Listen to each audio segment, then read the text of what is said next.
guys, we're going to read together today Edward the Emu, and this is by Sheena Knowles and it's illustrated by Rod Clement, and we have permission from Scholastic, so let's get started, okay?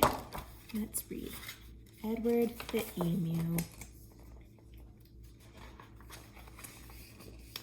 Edward the Emu was sick of the zoo. There was nowhere to go and there was nothing to do.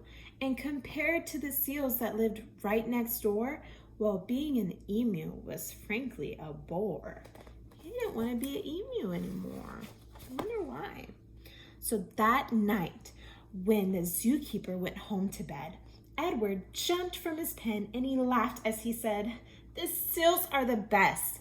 Anybody can tell. So tomorrow, I'll just be a seal as well." Well, he can be a seal. The next morning at 9, when they opened the zoo, the seals were swimming, and Edward was too. He dived in the water and basked in the sun, and he bounced a ball on his beak just for fun. Oh, he's gonna eat a fish. Well, Edward was really enjoying the day till he overheard someone behind the fence say, "The seals are always amusing, it's true, but the lion's the best thing to see at the zoo." What do you think Edward's gonna be next? Maybe. So that night when the zookeeper went home to bed, Edward jumped from the pool and he smiled as he said, "The lion's the best. Anybody can tell. So tomorrow I'll just be a lion as well."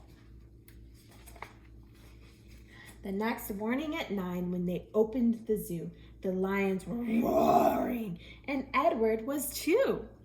He snarled at the ladies and growled at the men. Life was certainly grand for a lion in his den. That's silly, he's not a lion. Well, Edward was having a wonderful day till a man in the crowd had the gumption to say, "The lion's a beast I shall always detest. The snakes are the things that I like to see best." What do you think he's gonna be tomorrow? Maybe. So that night when the zookeeper went home to bed, Edward crept from the cage and he grinned as he said, "If the snakes are the best things, and that's what they say, then tomorrow I'll just be a snake for the day." You think the snake's gonna eat him? Oh my gosh, I hope not.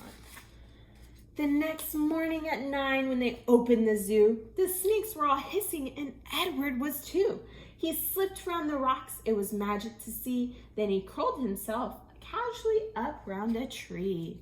Ooh, look, he's curling up around him. Well, Edward was just warming up for the day when he overheard one of the visitors say, "The snakes are impressive. I know that it's true, but the emu's by far the best thing at the zoo." My goodness. Look at his face, he's so happy. "The emu," gasped Edward. "My goodness, that's me. I'm the thing that the gentlemen most like to see. Not the seals, the lions, the snakes, and the rest. It's Edward the emu. He likes to see best." Oh my goodness. So that night when the zookeeper went home to bed, Edward slipped from the cage and he laughed as he said, "If the emu's the best, then that's easy then. Tomorrow I'm Edward the emu again." Edward ran to the place where he used to reside, but oh, what a shock when he clambered inside. He found himself suddenly come to face with the emu they'd brought in to take Edward's place. There's 2 of them now. Edward went to be a totally different animal and they had to replace him, so they got another one. So now there's 2. Oh. The emus considered each other for a while. Then the new emu said, with a shy little smile, "Hello, I'm Edwina. It's nice meeting you. You're the best thing I've seen since I came to the zoo." I hope you enjoyed that book.